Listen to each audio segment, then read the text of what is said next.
Assalamualaikum warahmatullahi wabarakatuh.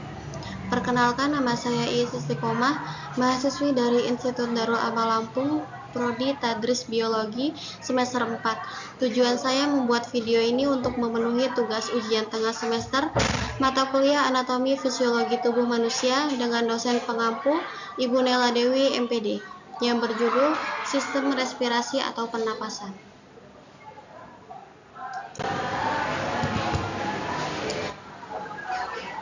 Sistem organ yang digunakan untuk pertukaran gas. Yang pertama, alat napas manusia. 1. Hidung atau cavum nasalis. 2. Tekak atau faring. 3. Tenggorokan atau trakea. 4. Cabang tenggorokan atau bronkus. 5. Bronchiolus. 6. Alveolus. 7. Paru-paru. Cavum nasal. Fungsi. 1. Sebagai alat untuk menghirup udara. 2. Penyaring udara yang akan masuk ke paru-paru. 3. Sebagai indera penciuman. Morfologi. 1. Lubang hidung berhubungan dengan rongga hidung. 2. Rongga hidung ada rambut dan selaput lendir. Fungsinya untuk menahan berbagai kotoran yang masuk ke dalam hidung. Rongga hidung. Bagian yang terdapat di rongga hidung. 1. Ada rambut. Fungsinya untuk menyaring udara. 2. Sel goblet atau penghasil lendir atau mukus untuk melembabkan udara. Yang ketiga ada sel olfaktori atau pembau. Yang keempat ada sinus. Sinus ini berada pada bagian rongga samping dan atas dari hidung. Yang kelima tulang rawan yang lentur. Yang keenam pemisah atau septum.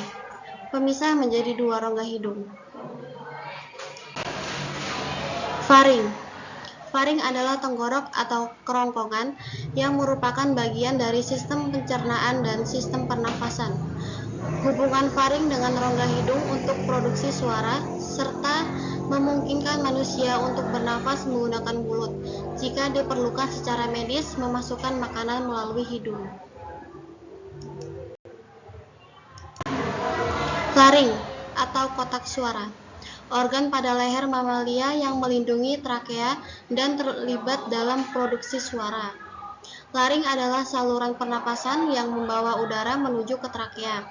Fungsi utama laring adalah melindungi saluran pernapasan di bawahnya dengan cara menutup secara cepat pada stimulasi mekanik, sehingga mencegah masuknya benda asing ke dalam saluran pernapasan. Pada laring juga terdapat tonjolan yang menjadi ciri seksual sekunder pada pria untuk lebih dikenal sebagai jakun. Bronkus dan alveolus merupakan cabang trakea yang menuju paru-paru kanan dan kiri. Bronkus kanan lebih vertikal daripada kiri karena strukturnya ini, sehingga bronkus kanan akan mudah memasukkan benda asing. Itulah sebabnya paru-paru kanan. Fungsi alveoli menyimpan udara untuk sementara waktu untuk memungkinkan penyerapan oksigen ke dalam darah. Paru-paru. Yang pertama ada selaput paru-paru atau pleura, dan di sela-sela selaput terdapat cairan limfa untuk melindungi paru-paru dari gesekan pada waktu mengembang dan mengempis. Paru-paru kiri lebih sedikit kecil dari kanan. Paru-paru kiri dibagi menjadi 2 lobus oleh visura oblikus.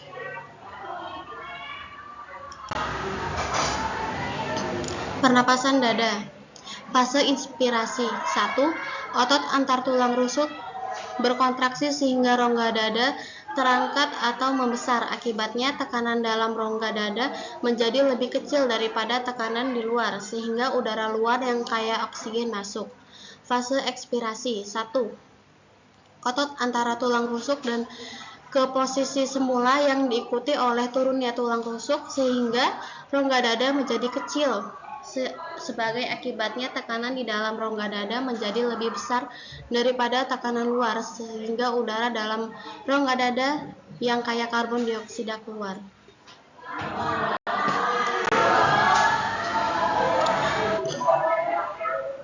Lalu pernapasan perut.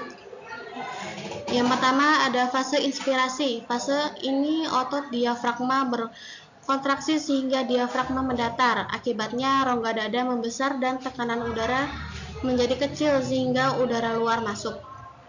Yang kedua ada fase ekspirasi. Fase ekspirasi merupakan fase yang berelaksasinya otot diafragma atau kembali ke posisi semula, mengembang, sehingga rongga dada mengecil dan tekanannya menjadi lebih besar. Akibatnya udara dari paru-paru keluar.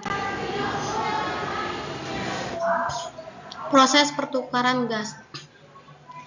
Pada keadaan istirahat, udara yang dimasukkan sebanyak 500 cc, 350 sampai alveolus 150 di trakea.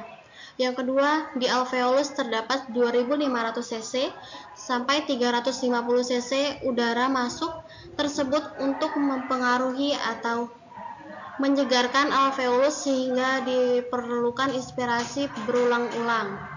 Yang ketiga, pertukaran O2 dengan darah 97%.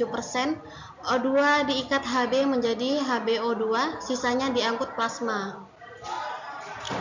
Pengikatan O2 oleh Hb dipengaruhi oleh yang pertama ada kadar O2 darah, yang kedua kadar O2, yang ketiga tekanan O2. Ini ada volume udara pernapasan.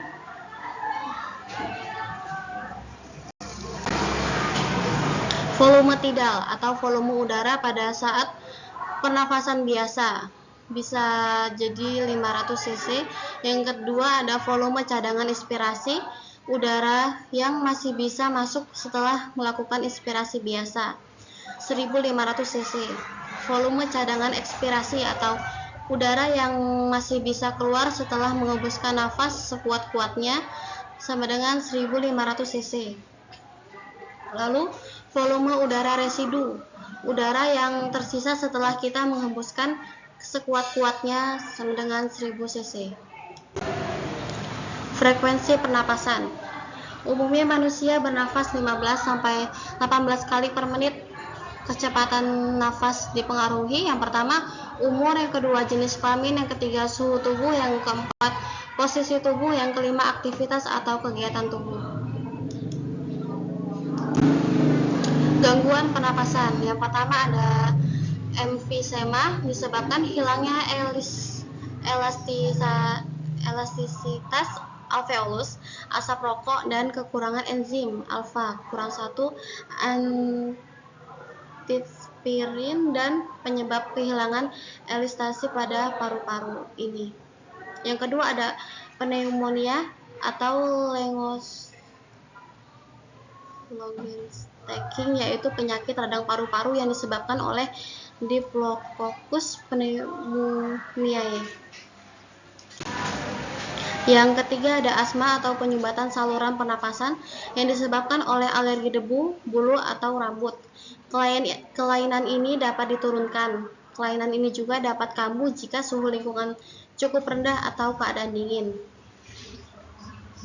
Yang terakhir ada asbestosis, adalah suatu penyakit saluran pernapasan yang sering terjadi akibat menghirup serat-serat asbes, di mana pada paru-paru tersebut terbentuk jaringan parut yang luas.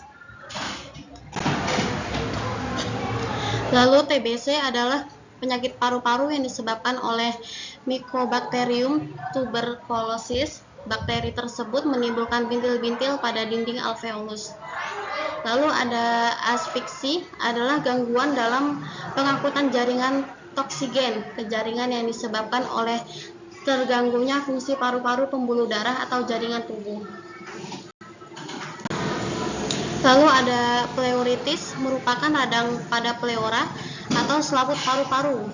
Gejala berupa nyeri pada dada yang diperburuk oleh pernapasan, sesak napas, dan perasaan disikat. Lalu ada faringitis, merupakan radang pada faring sehingga timbul rasa nyeri pada waktu menelan makanan.